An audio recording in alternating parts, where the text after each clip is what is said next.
Milli Məclisin komitələrində 2026-cı ilin dövlət büdcəsi layihəsinin müzakirəsi davam etdirilir. Təbii ehtiyatlar, energetika və ekologiya, əmək və sosial siyasət, səhiyyə, beynəlxalq münasibətlər və parlamentlər arası əlaqələr komitələrinin birgə iclasında bir çox məsələlərə toxunulub.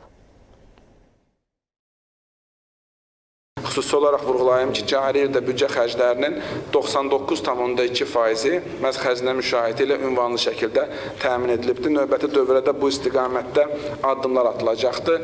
Rəqəmsal dövlət maliyyəsi idarə olunması elektron sisteminin hazırlanması istiqamətində işlər böyük sürətlə davam edir. Həm elektron mühasibatlıq, həm elektron müqavilə, həm elektron yeni xəzinə portalı, eyni zamanda elektron büdcə proqnozlaşdırılması portalının hazırlanması istiqamətində işlər yekun mərhələdədir.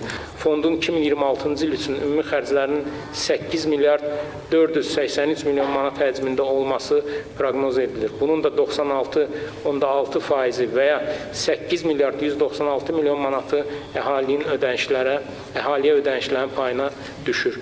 2026-cı il üzrə əmək pensiyalarının maliyyələşməsi üçün ayrılan vəsait 2025-ci ilin təsdiqlənmiş xərcləri ilə müqayisədə 782,4 milyon manat və ya 10,9% artımla nəzərdə tutulmuşdur. Qeyd edək ki, proqnoz göstəricilərə əsasən 2026-cı il üzrə əmək pensiyalarının indeksləşdirilməsinin təqribən 9,2% səviyyəsində olması, orta pensiya məbləğinin isə yenə də 9,2% artaraq 590 manata, yaşa görə pensiya məbləğinin isə 629 manata çatması proqnoz edilir. Ümumdünya Səhiyyə Təşkilatının tövsiyələrinə əsasən uşaqların 90%-nin üzərində peyvəndlə əhatə olunması hər bir ölkənin əsas səhiyyə göstəricisi hesab olunur. Eyni zamanda Azərbaycan Respublikasının 2022-2026-cı illərdə sosial-iqtisadi inkişaf strategiyasının müvafiq bəndinə əsasən 2026-cı ilin sonunda uşaqların 95%-nin peyvəndlərlə əhatə olunması təsbit olunmuşdur. Qeyd olunan göstəricilərə nail olunması, uşaqlar arasında ölüm hallarının qarşısının alınması məqsədi ilə sözü gedən tədbirə vəsaitin artırılması mühüm əhəmiyyət kəsb edir.